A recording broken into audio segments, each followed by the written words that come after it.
무엇이든지 받기만 하려고 한답니다. 돈을 빌려줬으니 당연히 받아야 된다는 그런 자세 말이지요. 일하고 봉급받는 것 당연합니다. 내가 일했으니 받는 것 당연하지 않느냐는 거지요. 신앙생활 하면서도 자기는 사랑받아야 한다고 생각합니다. 받기만 하고 베풀 줄 모르는 사람은 어린 사람과 같잖아요. 그래서 항상 주위를 피곤하게 만듭니다. 남편이면은 적어도 아내 생일은 생각하고 있어야 되지, 그 날짜도 잊어버리는 게 남편이냐고 달라들면은 참 남편들 피곤할 수 있잖아요. 또한 고립주의자, 독립형이 있다고 합니다. 이런 사람은 나는 받을 것도 없고 줄 것도 없다고 생각하는 사람이지요. 심지어 교회 안에서도 그러한 분들이 간혹 있어요. 나는 내가 내 신앙 지킬 거니까 교회는 간섭하지 말라. 내가 오고 싶을 때 오고, 오기 싫으면 안 올 거고, 떠나고 싶으면 떠날 거니까 이런 일에 관여하지 말라라고 하는 생각, 이런 유형들이 많이 모이면은 시베리아처럼 썰렁할 수밖에 없겠지요. 셋째는 윤리형입니다. 이런 사람은 도덕을 중시합니다. 질서를 잘 지키고 많은 사람을 이롭게 해야 한다는 의무감으로 살아갑니다. 그런데 이 의무감은 어느덧 자만심으로 변해서 나에 의해서 많은 사람들이 살고 있다고 자기 과실을 내세우기 쉽습니다. 성경에 등장하는 바리새인들이 이러한 부류의 사람이겠지요. 자신을 매사에 돕는 자로 생각해서 우월감과 도덕적 향락주의에 빠지기 쉽습니다. 마지막으로 네 번째 유형은 모든 사람들의 채무자로 생각하고 살아가는 유형이 있다고 합니다. 이런 사람은 모든 사람에게 빚을 졌다라고 생각하는 거지요. 예를 들면 조금 2부 예배 끝나고 났더니 어떤 분이 막 그러더라고요. 지금요 저쪽 남동인가요? 남구 쪽에 막 비가 얼마나 많이 왔는지 막 차가 덮일 정도로 많이 왔다고. 그래서 나도 2부 예배에 오는데 이렇게 그 물난리 때문에 힘들었다라고 이야기하시더라고요. 자동차 하나를 몰고 오면서도 왜 이렇게 금이 잘못되었느냐, 포장이 잘못되었느냐라고 생각하는 것이 아니라 내가 이 도로를 이렇게 개설할 수가 없는데 많은 사람들이 세금을 내주었고 그 세금을 통해서 정부에서 잘 해주셔서 오늘 또 이렇게 물난리 속에서 오는 것이 아니라 주님 앞에 나올 수 있게 해주신 것 참 고맙다고, 엄청난 내 인생은 은혜 속에 살고 있다고 생각하는 것. 그래서 사도 바울은 그의 서신 곳곳에서 나는 빚진 자라고 고백하면서 살아왔습니다. 사실 우리들이 이 땅에 살면서 얼마나 많은 신세를 지고 살았습니까? 가까이는 부모한테 많은 신세를 졌습니다. 조금 넓게는 정부가 이렇다 저렇다 말은 많이 하지만 사실은 내가 한 것보다 정부가 나를 위해서 간접적으로 투자해 준 건 너무너무 많습니다. 아니, 우리는 빈손으로 발가벗은 채로 이 땅에 왔는데 오늘 우리가 얼마나 많은 것을 누리면서 살고 있습니까? 여기에서 진지하게 묻고 대답하고 싶은 것이 있습니다. 이 네 가지 유형 중에서 어떤 유형이 이상적이냐 하는 것이 아니라 나는 과연 이 유형 중에서 어떤 유형에 속해 있느냐? 아니, 우리 경인제일교회는 이 네 가지 유형 중에서 어떤 유형에 속해 있느냐? 오늘 본문은 이런 겁니다. 이미 1절에서 예수님께서 12제자를 부르시고 더러운 귀신을 쫓아내며 모든 병과 모든 약한 것을 고치는 권능을 이미 주셨어요. 그리고 8절에 가서는 이제 제자들에게 가서 전하라고 파송합니다. 그러면서 하는 이야기가, 너희들 귀신을 쫓아내고 병자를 고치고 많은 역사가 일어났을 때에 네가 잘돼서 네 능력 때문에 그것이 일어났다고 착각하지 마라.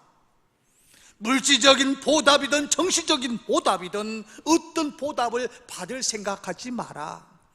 거저 받았으니 거저 주라는 겁니다. 지금 우리 교회에서 한 20여 명의 젊은이들과 지도자들이 오늘 오후에 저 인도네시아 발리를 향해서 떠납니다. 어떤 분이 선크림 한 600여 개를 기증해 주셨어요. 우리 청년들 가방에 다 나누어지고 있어요. 돈 주고 샀어요? 거저 받았어요? 거저 받았지요. 그거 애들한테 나눠주면서 폼 잡지 말아요. 물론 비행기로 가지고 가는 짐을 싸고 푸는 그 수고는 어느 정도 있겠지요. 그러나 그 수고보다 받은 것이 훨씬 더 크다는 거예요. 오늘 본문 8절에서 이렇게 말합니다. 너희가 거저 받았으니 거저 주어라. 거저 받았으니 거저 주어라. 이 말의 뜻은 너희가 선물을 받았으니 값을 받지 말고 사랑의 마음으로 주라고 하는 의미입니다. 이 말씀은 복음의 사역자와 모든 교인들이 가져야 할 대원칙이기도 합니다. 제자들은 서민들이었습니다.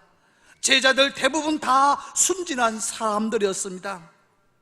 그런데 막상 가서 기도하니까 귀신이 나가고 병자가 나가고 병자가 낫고, 그러면 괜히 목에다 기불수할 가능성이 많잖아요. 이것은 그 당시뿐만 아닙니다. 저에게도 우리 장로님들에게도 해당되는 이야기가 아닐까요? 하나님의 은혜로 이 귀한 교회를 주셨고 하나님께서 사람들의 마음을 감동 감화시켜 주셔서 우리 교회를 이렇게 보내주셨는데, 그래서 날로 성장하는 교회가 되는데 마치 목사 지가 잘난 것처럼 다른 데 가서 거드름 피우고 뭐 이것저것 했다고 영웅담 이야기하고,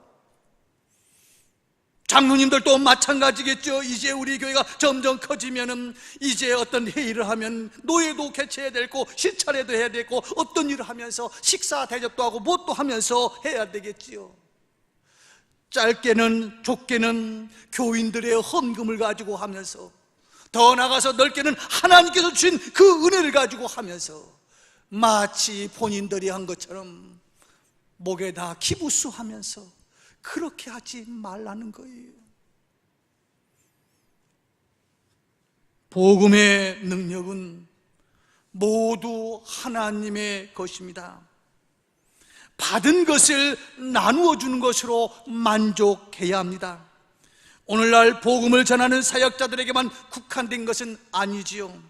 우리에게 있는 능력은 내 것이라고 하는 소유의식을 가지고 있으면 절대로 안 됩니다. 나에게 있는 능력에 대해 존재의식을 가져야 합니다. 존재의식은 무엇을 소유하거나 소유하려고 탐하지 않고 기쁨에 차서 자신의 능력을 생산적으로 사용하는 실존 양식을 의미합니다. 인간에게 있어서 소유의식은 극히 정상적인 행위일 수도 있습니다. 우리 교회 경인 동산에 그 감나무를 심었어요. 이제 사람들이 그 묘소를 찾아가면서 어떤 때 감이 열리면은 그 열매를 따서 먹으려고 심은 것은 아니라고 저는 생각해요. 열리면은요, 그 다음 사람이 여기에 감도 열렸네, 이렇게 잘 익었네 하면서 보면서 함께 즐거워하면 되는데, 몇 개 열리면 어떻게 하는지 아십니까? 가서 꺾어 가지고 와버려요. 먹을 수도 없어요. 팔을 수도 없어요. 그 같이 이렇게 좀 하면 좋은데, 이게 누가 나빠서가 아니라 다 소유욕이 우리 모두에는 있어요. 한이 지나가는 들풀 속에서 아름다운 꽃이 폈을 때 나도 보고 너도 보고 우리 함께 보면 얼마나 좋아요. 그거 꺾어 가지고 집으로 가봐야 몇 시간 살아있지도 않은데, 이렇게 자꾸 소유하려고 하는 본능이 우리에게 있지요. 그러나 원칙적으로 보면 존재를 소유해서도 안 되고 소유할 수도 없습니다. 하나님은 스스로 존재하시는 분이십니다. 출애굽기 3장 14절에서 하나님이 모세에게 이르시되 나는 스스로 있는 자니라. 또 이르시되 너는 이스라엘 자손에게 이같이 이르기를 스스로 있는 자가 나를 너희에게 보내셨다 하라고 말씀하고 있습니다. 하나님의 능력은 하나님의 존재이지 인간의 소유가 아닙니다. 다만 인간은 그 능력에 의존할 뿐입니다. 이것이 하나님의 은혜라는 거예요. 저도 그런 일이 한 번 있었어요. 우리 교회 초창기에 귀신 들린 사람이 있어갖고 그 귀신을 쫓아내니까 기분이 좋더군요. 제 손을 한번 대면 막 그 귀신 들린 사람이 온 바닥을 헤매며 막 아이고 뜨거 야단합니다. 그리고 며칠 만에 귀신을 쫓아냈지요. 은근히 내가 대단한 사람으로 생각을 했지요. 그 소문이 나니까 또 귀신 들린 한 사람이 왔어요. 그래서 자신만만하게 신방을 갔지요. 그날도 내 이야기에, 내 말에 꼼짝 못할 줄 알았지요. 그런데 그 귀신 들린 사람이 교인들 앞에서 반항을 하는 거예요. 절제가 안 되는 거예요. 세상 말로 잘난 척하다가 개망신 당하고 돌아왔습니다. 내가 내 힘 갖고 되는 게 아니에요. 하나님께서 능력 주셔야, 그 능력은 공짜로 준 건데 마치 내가 한 것처럼 착각을 한단 말이에요. 우리 경인 제일교회 교인들이 선교 헌금을 내주셔서 이번에 그 학교에 가서 의자, 책상, 기증식도 할 거예요. 그런데 그 기증식에 아마 장로님이 나서야 될지 제가 나서야 될지 모르지만은, 받은 거 가지고 가서 기증하면서 폼 잡으면 하나님의 마음이 어떨까요? 그저 받았으니 겸손한 마음으로 이 대한민국 100여 년 전에, 130여 년 전에 그저 받은 것이 얼마나 많습니까? 학교, 병원, 전쟁에서 있었던 그 과부들을 위해서 모자원, 고아원, 구석구석에서 이 민족 하나님의 사랑으로 받은 것이 너무너무 많은데, 셀 수도 없는데, 우리 젊은 청년들 인도네시아 가가지고 폼 잡으면 안 된다고요. 거저 받은 것, 하나님의 은혜로 나를 통해서 드릴 수 있고 나를 통해서 쓰임받게 해주신 거 너무 감사하다고, 그래서 사도 바울의 고백처럼 고린도서 15장 10절에서 나의 나된 것은 하나님의 은혜로 된 것이니 내게 주신 그의 은혜가 헛되지 아니하여 내가 모든 사도보다 더 많이 수고하였으나 내가 아니요 나와 함께 하신 하나님의 은혜로라. 할렐루야. 사도 바울, 다른 어떤 사람보다 많은 일을 했어요. 다른 어떤 사람보다 헌금 많이 했어요. 다른 어떤 사람보다 교회 봉사 많이 했어요. 그래도 우리가 분명하게 알아야 될 것은, 내가 그렇게 할 수 있었던 것은 하나님의 은혜로, 하나님께 주신 은혜로 했습니다 라고 하는 고백이 있어야 돼요. 은혜로 구원을 얻습니다. 구원을 주신 하나님의 은혜요, 내가 한 거에 비해서 하나님께서 주신 은혜는 너무너무 큰 거예요. 한 30여 년 전인 것 같습니다. 저는 서울의 모 교회에서 한 7년 정도 부교육자로 있었습니다. 담임 목사님들이 하여튼 3분이 바뀌었어요. 담임 목사는 바뀌었는데 부목사는 가만히 있고, 또 담임 목사는 바뀌었는데 부목사는 가만히 있고, 하여튼 간에 그러면서 한 7년 있었는데, 마지막에 있었던 그 담임 목사님, 이렇게 부목사로 있으면서 느낀 게, 야, 나같이 부족한 사람 쫓아버리지 아니하고 써주시는 건 너무 감사하다. 물론 하나님께서 뭐 넓게 보면 볼 수 있지만 또 가까이 보면 담임 목사님이 당신 이제 다음에는 우리 교회에서 더 이상 필요 없습니다 하면은 침 싸야 되잖아요. 그런데 그렇게 써주시는 은혜 너무 감사한데, 이 감사의 표현을 할 수가 있어야지요. 할 만한 능력이 없어요. 아이들 둘에다가 제처 또 저희 어머님까지 함께 사는데, 제 기억으로는 그 당시 한 6만 원 정도 월급을 사례를 받았던 것 같아요. 물론 그 돈의 가치가 지금하고 그때는 다르지만 그 당시도 밥 먹는 거, 생존 외에는 어떤 것을 할 수 있는 여유가 없어요. 심지어는 아이들 우유도 제대로 마음껏 줄 수 있는 여유가 없어요. 그런데 나를 써주신 그 목사님, 부족한 나를 써주시는 목사님, 그 은혜가 너무 감사해서 무언가 하고 싶은데 할 수가 있어야지요. 그런데 어느 날이었어요. 저희 시골이 저 바닷가 근처인데, 형님이 옛날에는 김을 사람이 직접 바다에 가서 대나무 밑에서 자란 김을 잘라다가 김을 떠가지고 햇빛에 말라가지고 하는 거지요. 그렇게 하면 실컷 먹을 수 있을 거라고요. 한 장도 못 먹습니다. 왜냐하면 아껴야 돈이 되기 때문에.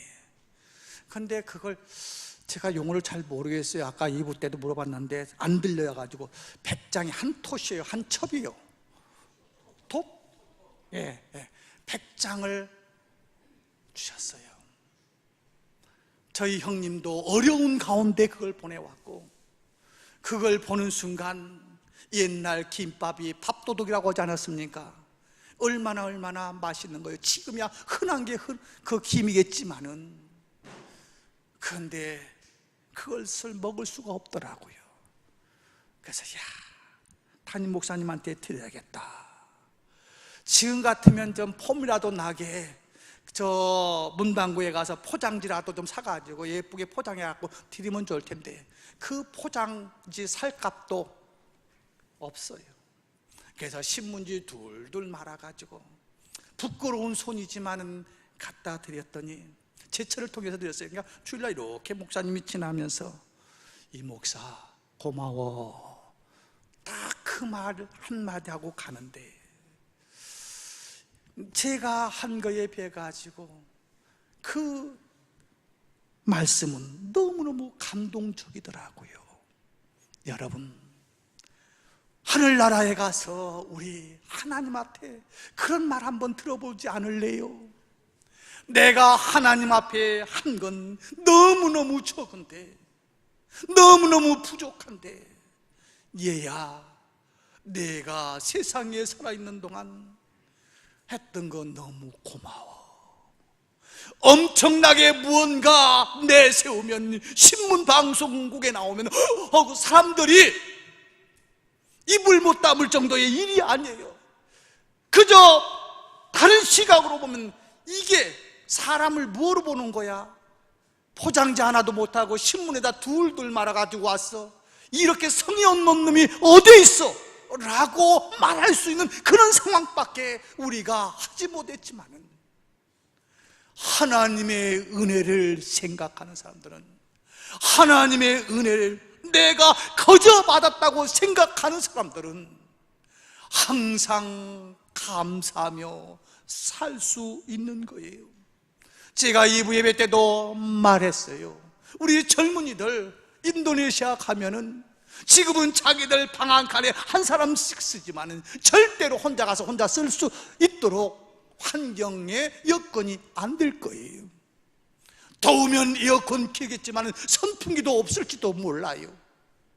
더우면 가서 샤워하겠다고 난리치고 있지만 거기는 올 때까지 샤워 한번 못하고 끈적끈적한 몸을 가지고 있을 수도 있을 거예요. 그러한 모습을 보면서 많은 나라 속에서 봄, 여름, 가을, 겨울 사계절에 있는 대한민국에 태어나게 해준 건 너무 감사하고, 전번에 갔는데 유치원의 선생님들 가장 자랑거리가 뭔가, 내가 대한민국 한번 갔다 왔다고, 내가 대한민국 유치원 한번 견학 갔다 왔다고 하는 것이 그 동네에서 자랑거리라고 그러더라고요. 그런데 우리 어제 금요일 날 물어봤어요. 이 아이들한테 비행기 처음 타본 사람 있느냐고 물어봤더니 다 타봤대. 속된 말로 지네들이 잘나서 비행기 타봤습니까?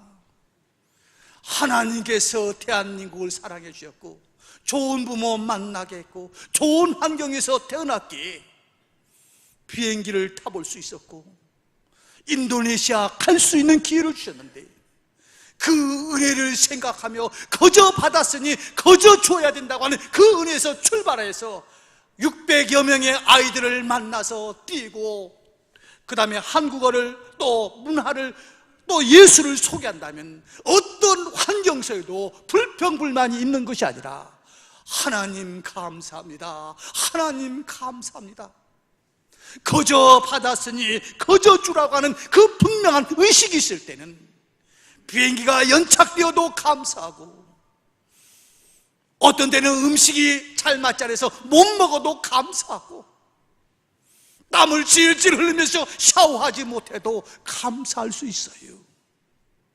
이건 어디 이번에 출발하는 아이들 뿐이겠습니까? 여러분과 제가 거저 받은 것 아니에요. 특별히 구원, 예수 그리스도의 십자가의 보혈로 하늘나라를 우리는 소유했잖아요. 이 땅에서 조금 힘들 수도 있어요, 어려울 수도 있어요, 안타까울 수도 있잖아요. 그러나 우리는 받은 것이 있어요. 무엇입니까? 구원입니다. 거저 받았으니 거저 주라고. 너희들 나가서 귀신 한번 쫓아냈다고, 병자 고쳤다고, 기적을 너희들을 통해서 이루어졌다고 폼잡지 말라는 거예요. 내가 준 물질 가지고 폼잡지 말아요. 내가 가진 지식 가지고 폼잡지 말아요. 하나님께서 지혜 주시고, 또 물질 주시고, 건강 주시고, 모든 것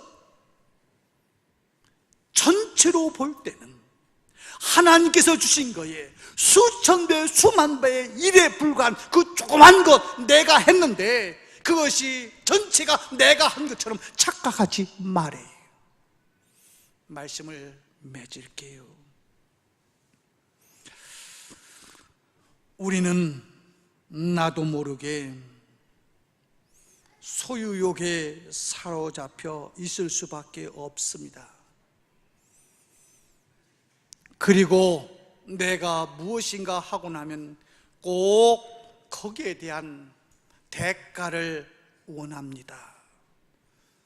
그러나 엄밀하게 보면은 내가 한 거에 비해서 내가 받고 있는 건 너무너무 많습니다. 계산이 나오지 않을 정도로 많습니다. 가장 행복한 사람, 가장 축복에 살아가는 사람은 내가 지금 살고 있는 것 거저 받았으니 나도 거저 주면서 살아야겠다고 하는 우리 주님, 내가 섬김을 받으러 온 것이 아니라 섬기러 왔다고 하는 주님의 마음을 가지고 우리 살아가는 축복의 삶이 되시기를 주의 이름으로 축원합니다. 기도하겠습니다. 하나님 아버지,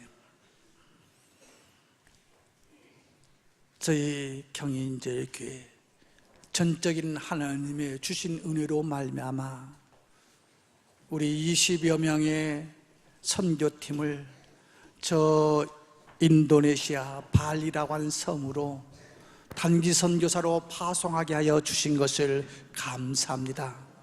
하나님의 은혜 속에서 기도하는 저희들 되게 하시고 또 현장에 가는 우리 젊은이들 항상 하나님의 은혜를 생각하며 사명 잘 감당하고 돌아오게 하여 주옵소서. 또 남아있는 우리 모두 이들이 예수의 영광, 주님의 영광만을 나타내고 돌아올 수 있도록 기도의 후원자가 되게 하여 주옵소서. 돌아오는 그 시간까지 지켜주시고 보호해 주시기를 소원하오며 예수님의 이름으로 기도드리옵나이다. 아멘.